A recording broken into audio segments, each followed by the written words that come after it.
As pundits point out, for almost 50 years, business has been the bedrock of ties between the US and China.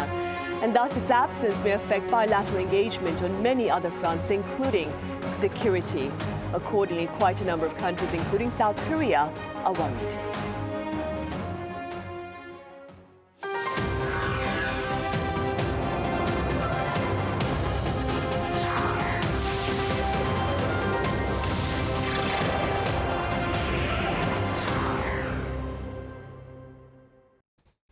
Hello, you're watching Thursday's edition of Press Perspective for April 17th here in Seoul. I'm Min Sun-hee. The Trump administration's tariff policy is looking to bleed beyond tariffs and into diplomacy and security as well, especially for its allies, including South Korea. For more on this reality, I have Thomas Maresca with the American news agency UPI here in the studio. Thomas, welcome back. Thanks, great to be here.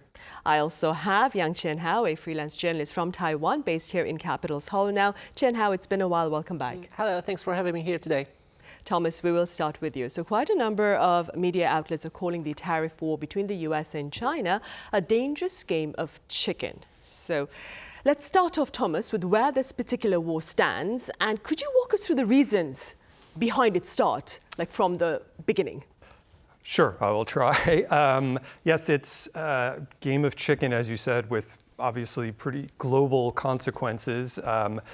Right now, we see the tariff, we're in a bit of a trade war, tariff war, where the US tariffs on most Chinese goods are standing at 145%, can be up to 245%, depending on some individual items. China has retaliated. They have a 125% tariff on most US goods, which at that point, those numbers almost become meaningless. It's pretty much like trade is going to come to an end between these countries if these tariffs stay in place. Both sides have said that they're willing to talk about it, but are saying that the other side needs to reach out first. Trump has sort of mentioned that Xi needs to call him, and China has basically said the same thing. There's some maneuvering going on. Trump has exempted some electronics like mobile phones and I think laptops. While China is also doing some moves, such as they're restricting exports of rare metals, critical minerals that are used in things like, defense industry and electric vehicles, things like that.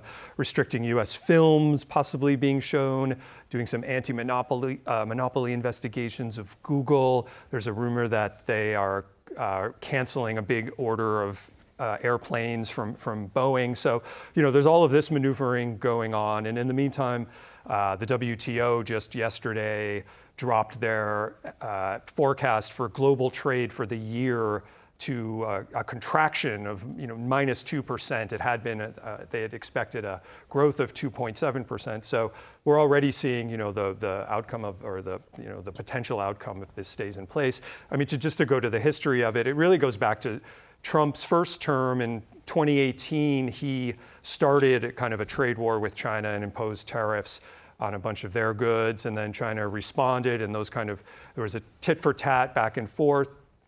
They kind of came to a bit of an agreement at the end of Trump's term, but that never really materialized. And the Biden administration actually kept a lot of the tariffs in place and even extended some to things like electric vehicles and restricted exports of items like sensitive items such as semiconductors and things. And that's part of what the rationale, I think, is behind this trade war, is that some of it is just this sense of competition from the economic sphere that is bleeding into the defense and security sphere. And so there's a sense of, the US wants to restrict China's growth in very crucial industries such as AI and tech industries in general. So that's some of the underpinnings. But I think from the Trump perspective, it really just goes back to this long-time obsession he's had with trade deficits and thinking that a country, if you have a trade deficit with a country, they're somehow screwing you over. And so he's always been obsessed with this. And China does have a big trade deficit even now, even though after years of sort of moving apart and decoupling a bit. I think in 2024 it was still 438 billion US was buying from China and exporting 143 billion. And there's been some other issues along the way, such as China's been accused, and I think there's legitimate arguments for this of being a bad actor kind of in the global trade system.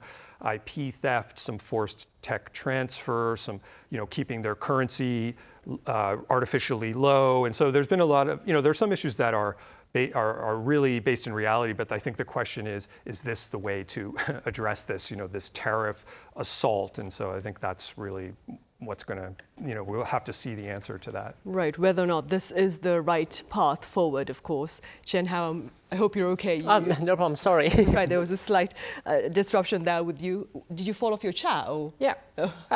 Right, Chien-Hao, I was actually going to ask you, along with the concern of the chicken war between the US and China, there's also been a bit of speculation about who will blink first, if you will, with regard to this latest game. Some pundits believe Trump has more to lose. Other pundits are saying China has fewer cards to play this time around. What have you been hearing, Chien-Hao? So first, we need to know that imposing tariffs is just like double-edged sword.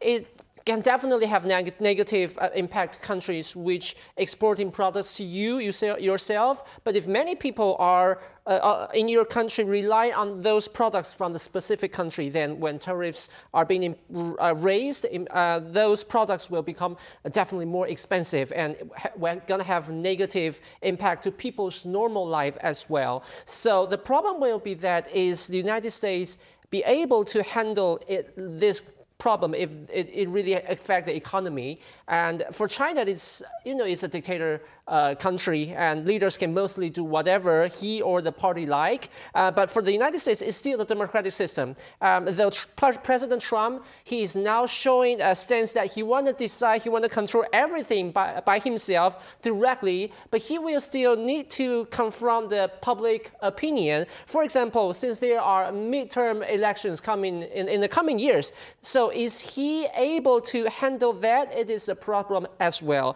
And meanwhile, many people believe that President Trump's decisions are actually not based on logical or rational reasoning. For example, before imposing tariffs, the government team would need to have would typically evaluate the potential impact, the pros and cons on various industries in both like United States and other countries, and assesses how feasible or how possible, how likely the policy itself is to succeed, and to consider whether there are any past experiences to drop upon. And yet till now, we haven't seen President Trump or his team members present any further reasoning to convince the public why he is taking such actions. He's not explaining that well. So that makes people think that it will be very risky and might hurt the United States itself. And talking about China,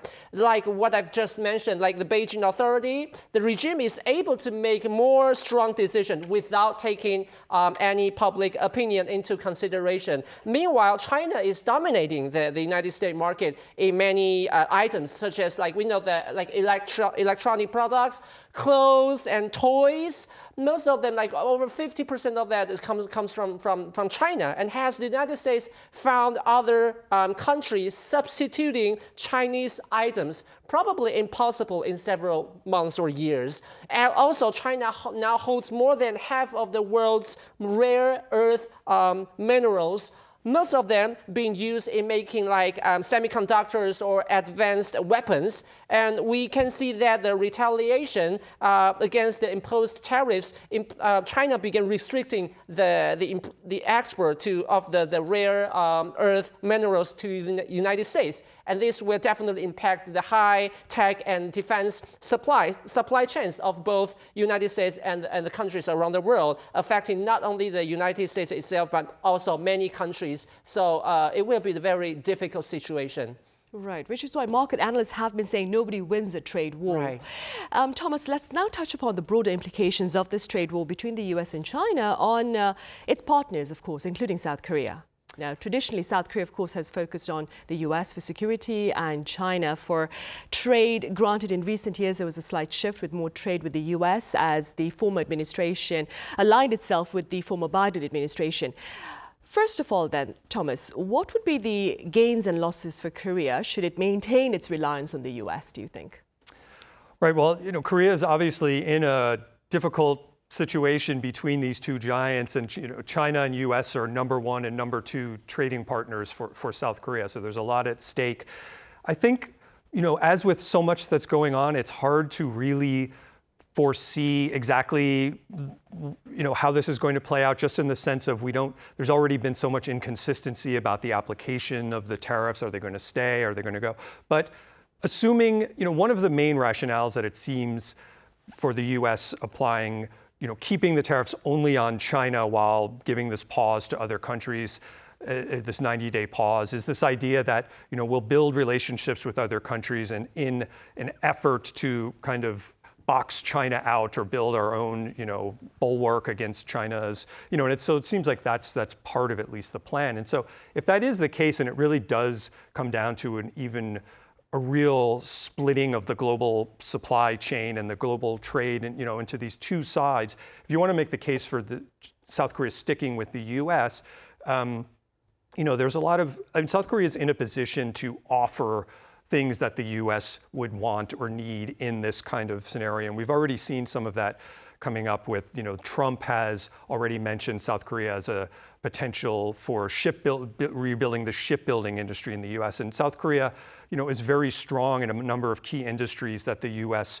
would be trying to compete against China on, as far, in terms of semiconductors and, potentially other tech things going forward, maybe the AI industry as well, things like that. So South Korea can make a positive case for its usefulness, and maybe that's a rationale if the world really is going to split off as much, to stay on that side. I mean, obviously, as you mentioned, South Korea has also a very deep defense relationship with the US, and keeping that going, I mean, it's hard to kind of separate those out from probably what's going to happen with economic and trade issues. So that's obviously a major concern for South Korea, to maintain that relationship. Downsides, obviously China itself has, if you go against China, China has tremendous economic leverage that it can apply to Korea. And we've even seen that a few times in the past with something like, China sort of boycotting and pushing back against the deployment of the THAAD anti-missile defense system here. We can see how much China's market size can cause damage to another partner's economy.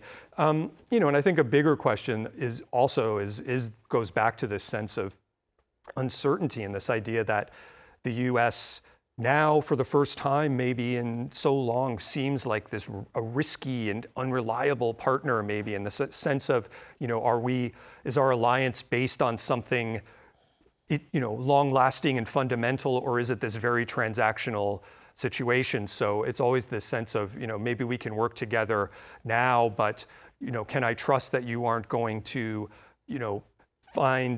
if I get closer to you, can I trust that you won't use that leverage against me in some future negotiation? We know the US has also already singled out South Korea for its own trade deficit with South Korea. So, I think there's just that level of uncertainty, and just within a few months, this sense of, we don't know if we can really trust the US in the way we used to, and that's a big question mark. Right, the question is the Trump administration a reliable partner? That being said, and against that backdrop, Chien-Hao, what does South Korea perhaps have to gain and lose should it expand its embrace of neighboring China then? If Seoul shifts to Beijing, in short term, I do think that South Korea will be able to reap political dividends. For example, maybe like more Chinese tourists will come in, and maybe like importing China importing products from South Korea, and possibly having special offer for Korean companies, enterprises investing. And since China is also trying to draw more countries to its side, especially in this period, this moment, and Chinese market is indeed huge, we all know.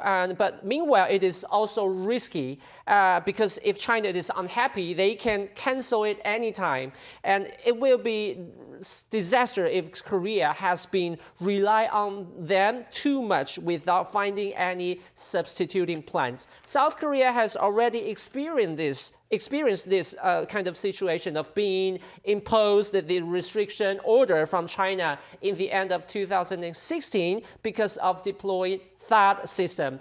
we could see that Chinese tourists have dropped down, and K-pop concerts and Korean TV programs are being restricted in China. Even the sales performance, we can see of like Korean enterprises mostly dropped by more than 50%. And we can see that during President Yoon's short term of like two and a half years, South Korea has worked hard to mend its relationship with Japan and stabilizing the trilateral alliances between the United States and Japan. In South Korea, these three countries getting together, this creates favorable conditions for countering China. However, if South Korea chooses align itself with China again, shifting again, all of that will be in vain. And for Taiwan, at least, to the current regime, it is definitely not good news. Right. With regard to security, Thomas, how does the US's confrontational approach to China look to perhaps affect efforts to denuclearize North Korea?